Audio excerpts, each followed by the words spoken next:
खिदमत करो। इंडिया का कोई रिलीजन नहीं है, इंडिया सब रिलीजन को मानता है। अगर कोई रिलीजन को नहीं मानता, इंडिया उसको भी मानता है। मगर अफसोस हुआ देश के प्रधानमंत्री, आप सिर्फ एक ही मजहब के लोगों को लेकर गए लोकसभा में।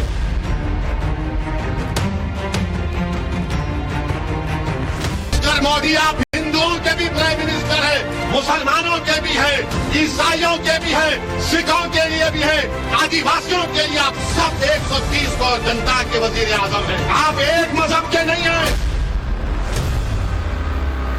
क्या ये भारत का सेकुलरिज्म है? क्या ये सत्यमेव जयते है? क्या यही दिन देखने के लिए हमारे बुजुर्गों ने अंग्रेजों से लड़कर अपनी जानों की अजीम कुर्बानी दी थी? कैसी हमारे बुजुर्गों ने काला पानी की सजा काटी थी? कैसी टीपू सुल्तान ने अपनी जान की कुर्बानी दे दी अंग्रेजों से गुलाम आजाद कराने के लिए? इधर नई संसद का उद्घाटन हुआ, उधर ओवैसी का टेप ऑन हो गया। जब विरोध की कोई वजह नहीं मिली तो भाईजान ने एक अलग ही एंगल निकाल लिया।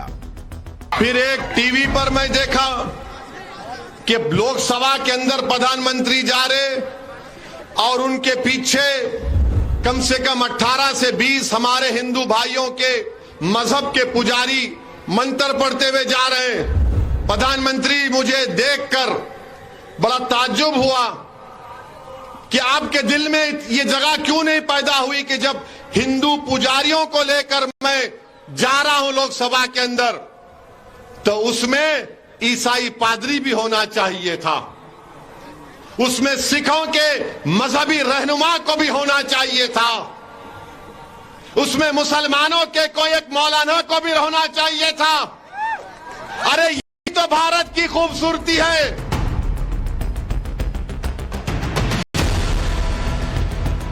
पीएम मोदी अखंड भारत का प्लान बना रहे हैं और ओवैसी खंड खंड करने का फॉर्मूला सेट कर रहे हैं।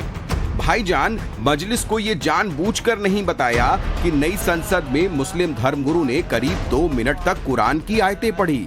अल्लाह ततगौ फिल मीज़ान व अक़ीमुल वज़न बिल क़िस्त व ला तुख़्सिरुल मीज़ान वल अर्द वज़अहा लिल अनाम। ओवैसी ने ये भी नहीं बताया कि जब धर्मगुरु संसद भवन के अंदर गए तो वहां सिर्फ राजदंड को स्थापित किया गया था। धर्मगुरुओं की पूजा संसद ग्राउंड में हुई थी। अगर ओवैसी ये बता देते तो उनकी सियासत कैसे चमकती। आप सिर्फ एक ही मजहब के लोगों को लेकर गए लोकसभा में।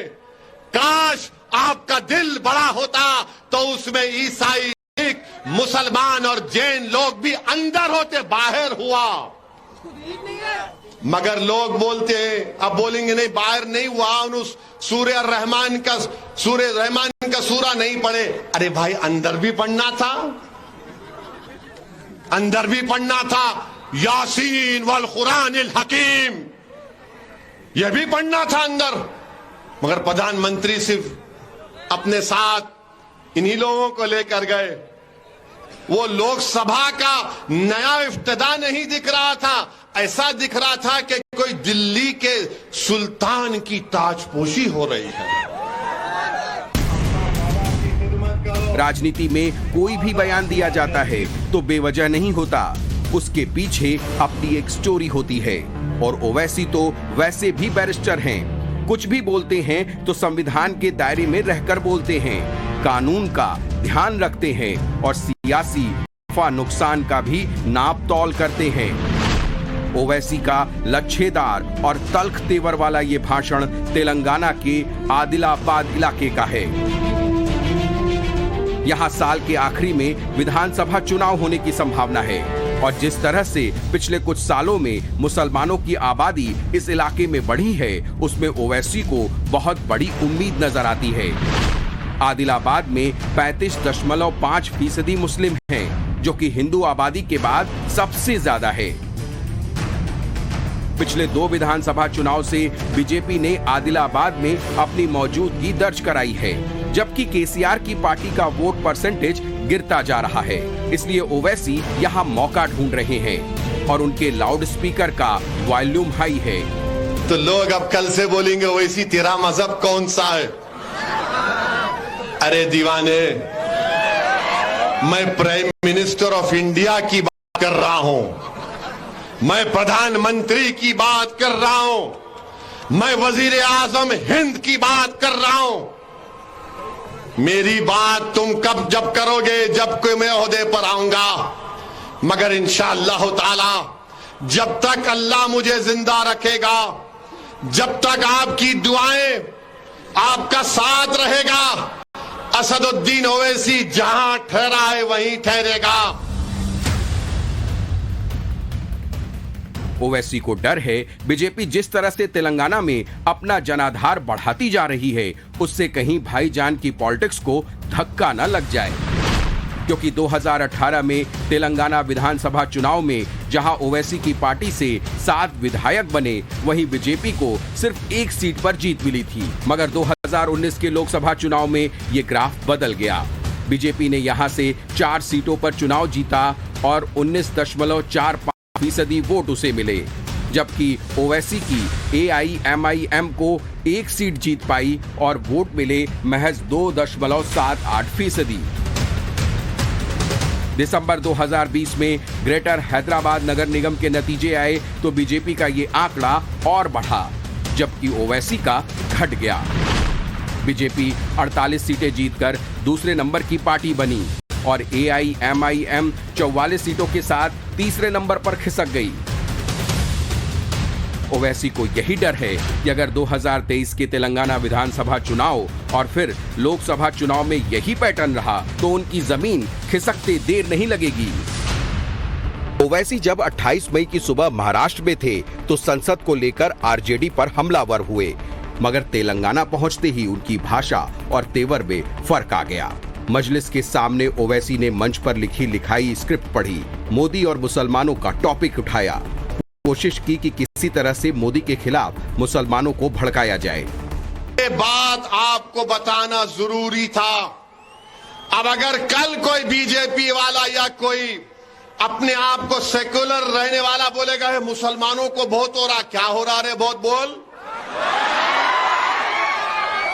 कौन सा काम हो रहा बोलो,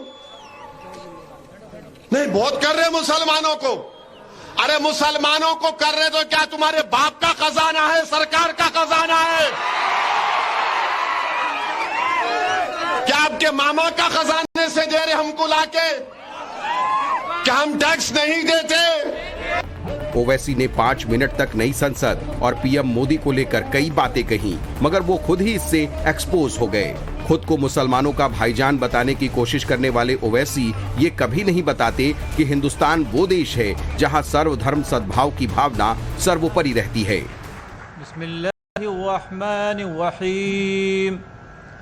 अर्रहमान अल्लमल कुरआन खलकल इंसान अल्लमहुल बयान। सरकारी संस्थान में अगर हिंदू रीति रिवाज से पूजा होती है तो सिख, मुस्लिम और ईसाई धर्म गुरुओं को भी उतना ही महत्व दिया जाता है। राफेल जब हिंदुस्तान आया तो सभी धर्मों के गुरु वहां मौजूद थे। अल्लाह हम सबको हमारे जमा होने को यहाँ कबूल फरमाए और हमारी हुकूमत ने जो ये ताकत ली है, अल्लाह इसको इतना ताकतवर बना दे कि ए अल्लाह दुश्मन के छक्के छुड़ा दे, हमारे जवानों के अंदर शक्ति और ताकत पैदा फरमा दे। वहीं जब राफेल फ्रांस से ग्रीस भेजा गया तो सिर्फ पारदी को ही बुलाया गया।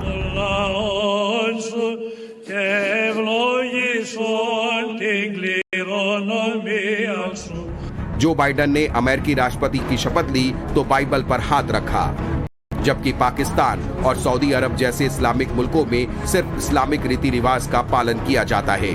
ऐसे में ओवैसी को भारत का असली सेकुलरिज्म नहीं दिखता। उसके टेप में मोदी विरोध की रील होती है और पर्चे मुसलमानों के नाम पर लिखे जाते हैं।